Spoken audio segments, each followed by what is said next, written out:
G'day folks, it's Phil from 15-Minute Guitar Practice. Today we are here to celebrate 3 reasons why we love minor pentatonic shape 1. Now you might read a lot of stuff like, "Are you getting stuck in the box? Do you need to break out of the box?" Now I'm here to say that being in the box is awesome. I give you permission to stay in the box for as long as you need, okay?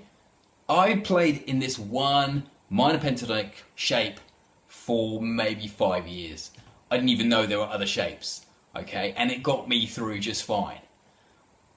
It might become a problem later on if you are 10 years into playing and you're still using that one box shape. Maybe it's time to look at moving out of that box and looking at the other shapes. But if you're a noob, minor pentatonic box shape 1 is just perfect for you, okay? Now let me tell you why. Firstly, well, it's probably the first scale that you learn.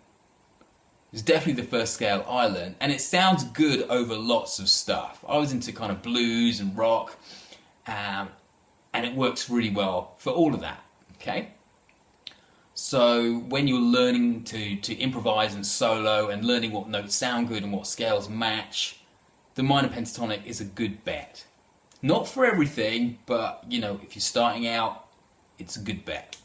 So that's reason number 1. It's a good bet. It covers off, 60% of the bases. If you're in a tricky situation, you don't know what to play, minor pentatonic, it's kind of like the musician's catch-all safety net. It will work. It might not work amazingly over certain chord changes, but for the most part, blues and rock, you're doing okay.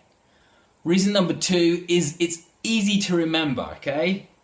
It's the finger configuration is simply, the first and top 2 strings are fingers 1 and 4. If we do it in A, you've got 1 and 4.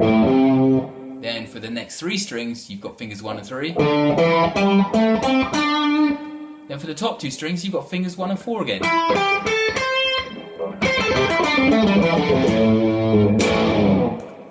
And that sounds good. Sounds good. Easy to remember.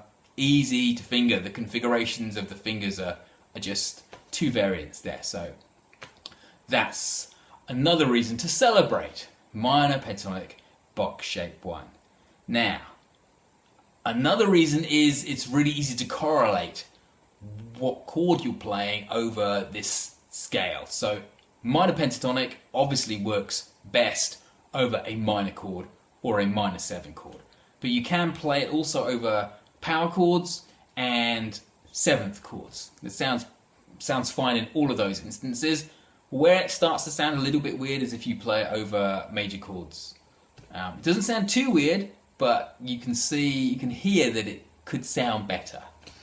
So it's easy to remember. It's easy to correlate over a chord. So here is a minor chord, an A minor chord. And the first note of your A minor, the root note of your A minor bar chord, correlates with the root note and the first note in the A minor pentatonic shape. And you can hear that directly correlates sonically with the A minor bar chord. Now, that's great because if you're playing an A minor, you can play an A minor pentatonic. If you're playing a B minor bar chord, you don't have to think about it. You know that note, the first note of your chord, the root note of the chord, is also the root note of the minor pentatonic that you can play over that chord. So that's another reason to love it, people. Give it the love it deserves.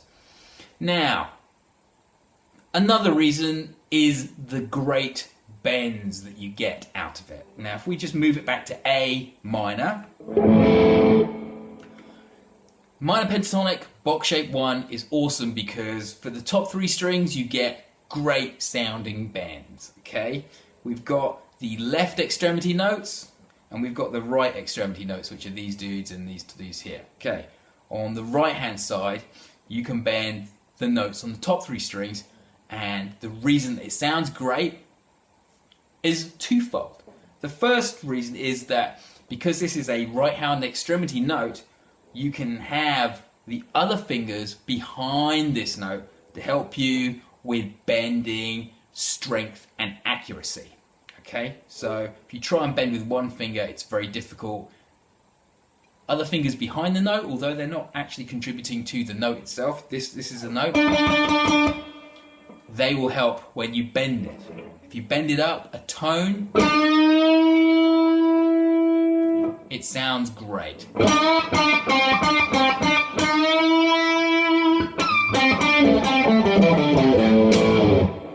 Okay, similarly with the second string.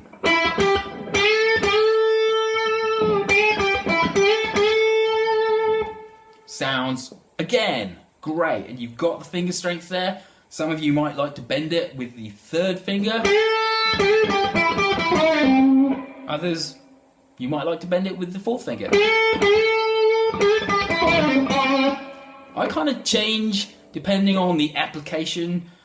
Lower down, I tend to use the pinky finger, so down here I might bend with pinky. Further up, where the frets get a little closer together, I tend to use my third finger, but whatever works for you. There's no hard and fast rules, as long as it sounds good and clean, and you can do it with a certain amount of finesse and technical clarity, then it doesn't matter which finger you use. Alright, top string, bending here. Again, sounds awesome.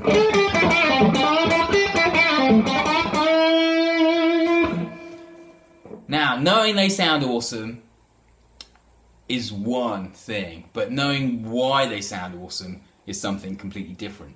And I'll come to that in a second. Let me just cover off the bottom three strings. Now, the bottom three strings, only one of those sounds good when you bend this right hand extremity note.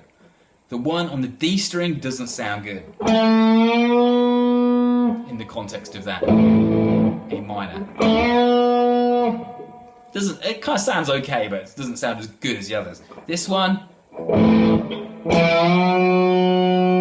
again, doesn't really sound that great. But this one, if you can get the bend,